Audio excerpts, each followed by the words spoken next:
it's you know, pinning everything on. Oh, bollocks. So you're thinking about getting into motorcycles. Well, how hard can it be? Let's get into it.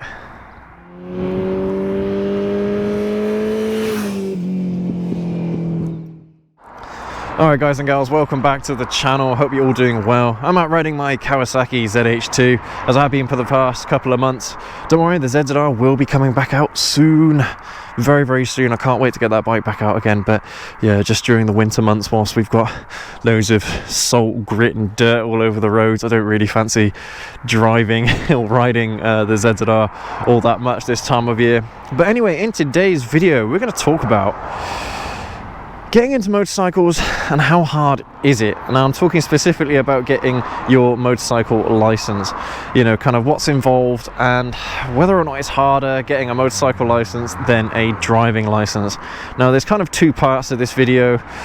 The one bit of course is getting your CBT, which is actually perhaps the easiest part of getting on motorcycles to begin with.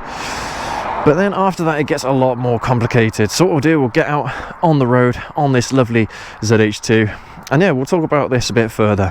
So as you can imagine, this video is mainly directed towards those of you that are looking to start riding motorcycles. And it's been quite a while since I did my CBT, or since I actually started riding. And the process has changed ever so slightly since I started riding, but it's mostly similar. But yeah, it's one of those difficult decisions that you should not take lightly. But getting started in actually riding to begin with is not the hard bit, to be perfectly honest with you. So getting started, the first thing you want to do is get on your CBT. At least if you're living in the UK, CBT is the very first thing you've got to do. It's compulsory basic training. Go ahead, get that. It gives you a taster for what it's like to ride a motorcycle. They will let you hire one, usually from the training centre, so you don't need to worry about buying a motorcycle just yet. But yeah, so once you've actually got your CBT and you can actually go ahead and get yourself a motorcycle.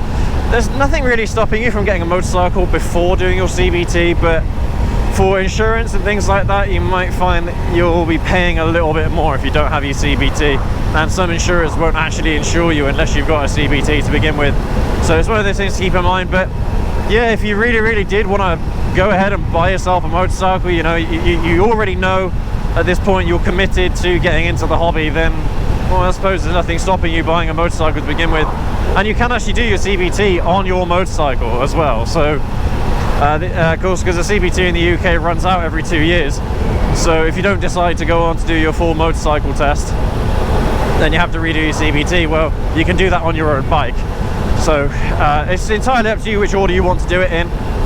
But personally, if you're kind of umming and ahhing about it and you're unsure, then go ahead and try out the CBT anyway, because yeah, they'll let you borrow a motorcycle for the day, and you know, you spend 4, 5, 6 hours going through bits of the highway code, getting out on the road, doing some roadcraft. So yeah, it's a pretty good experience for those of you that yeah are kind of unsure about getting into it.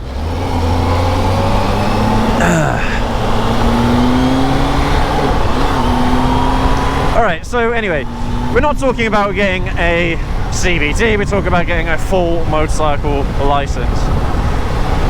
Alright guys, so I'm not going to lie to you, getting a full motorcycle license is hard, and if anything it's getting harder and harder by the year.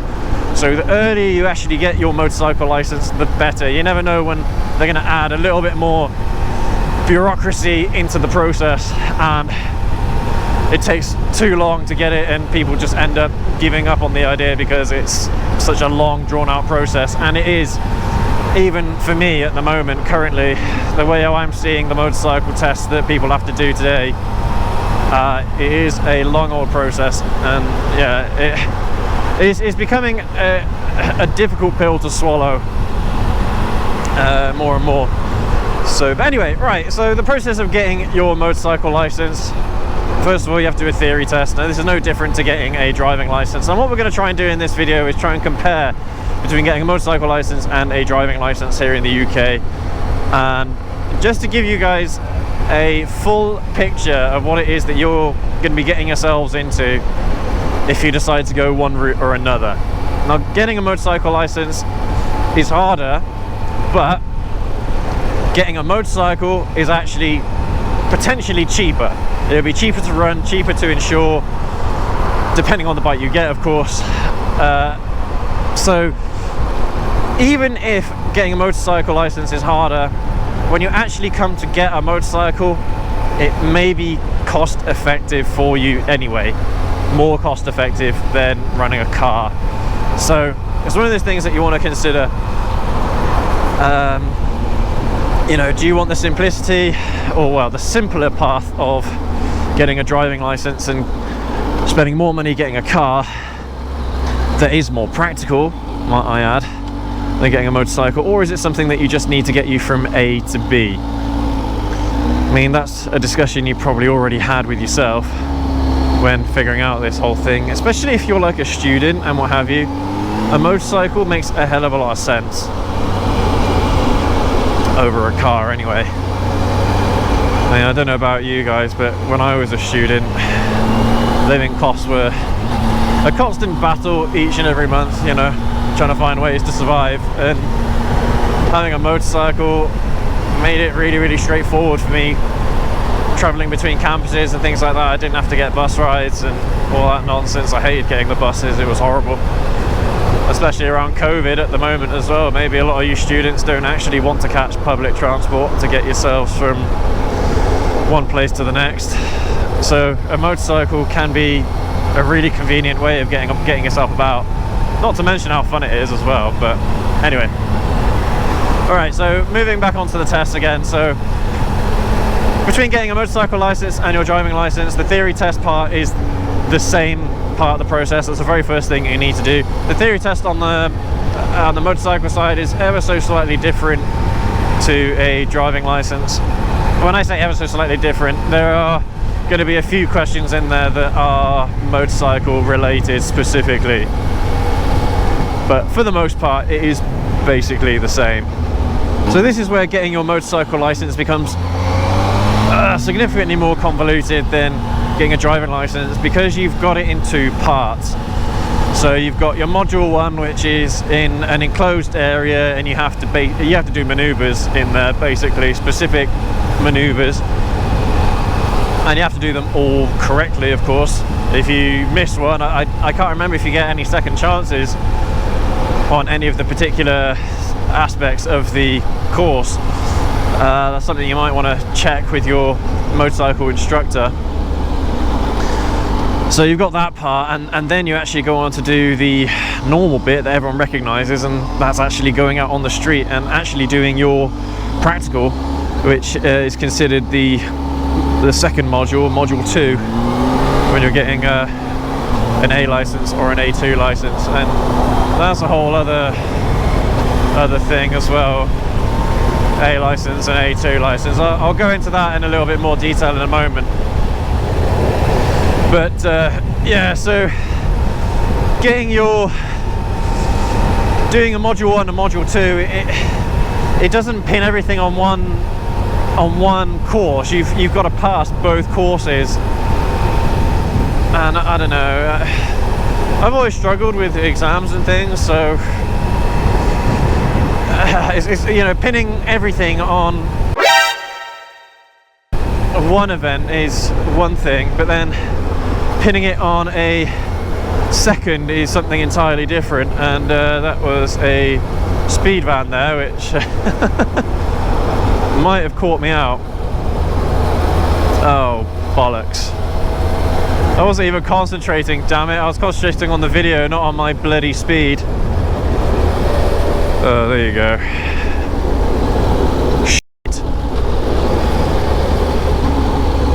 Well, I mean, they had their lights on, so they might have just parked up, I don't know. Who knows, but oh, damn it. I was concentrating on the on the video, I'll have to look back and see what speeds I was doing. I don't know. Might be lucky. I might be lucky.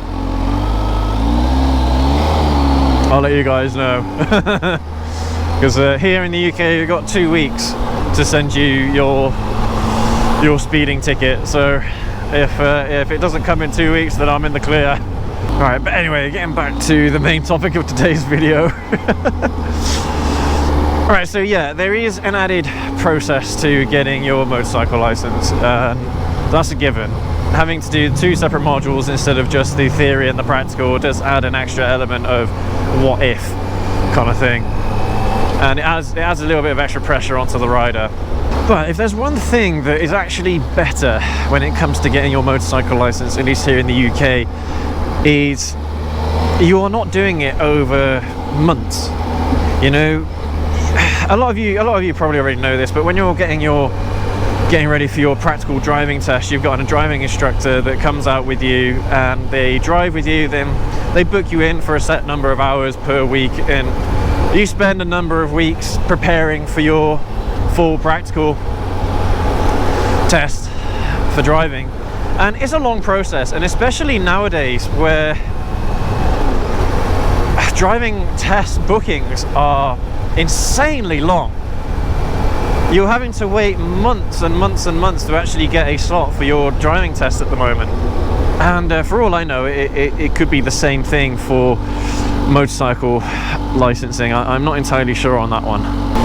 But normally, over here at least, you would do like what's known as, I'm trying to think of the word, but it's basically a crash course where you end up spending a couple of weekends training, maybe two or three weekends training for your practical test and your module 1, and then yeah, you do it all in a short space of time. So it actually ends up being a quicker process than getting your driving license. At least that's how it used to be anyway.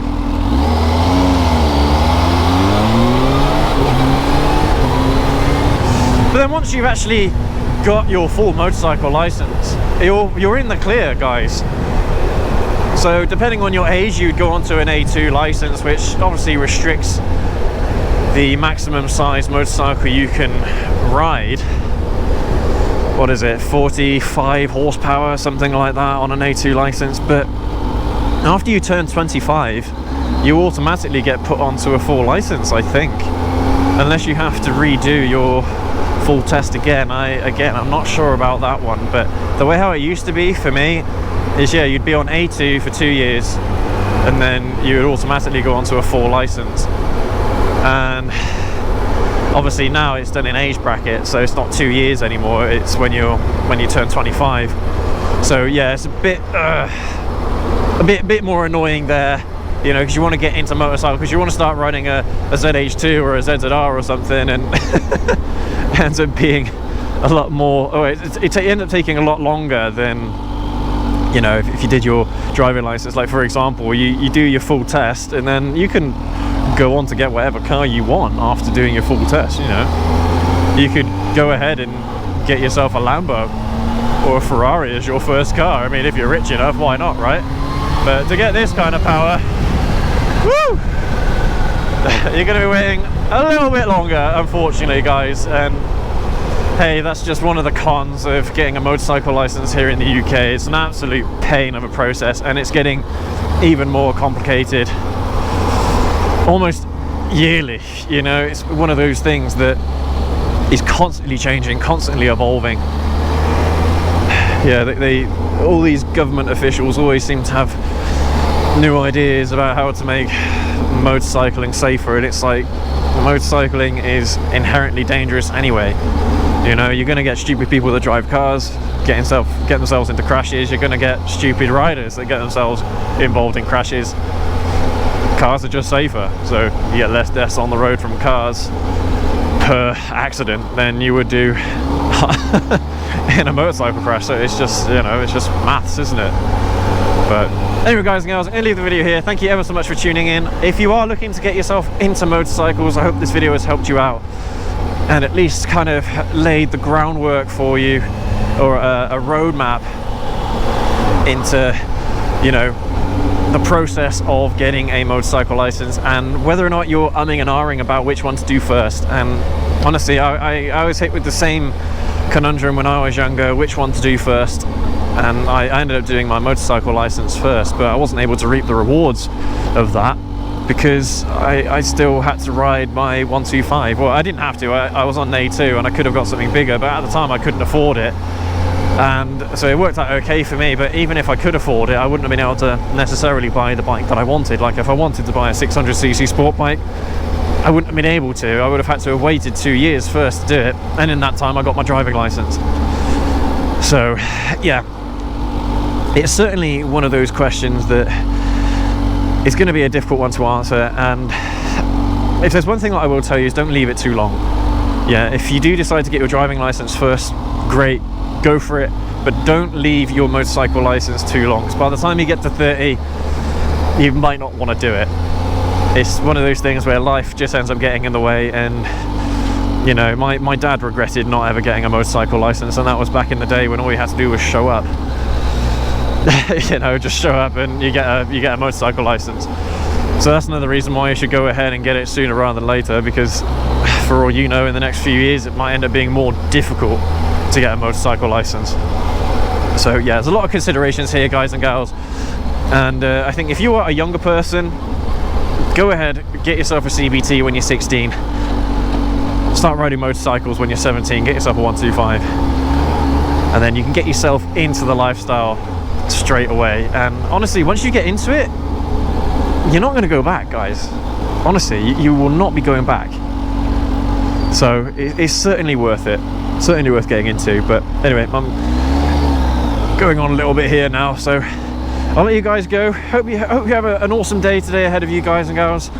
Leave a like, comment and subscribe as usual if you enjoy our content. It really helps us out. We want to try and get to 2,000 subscribers by springtime. I know it's a tall order, but yeah, come on guys, help us out.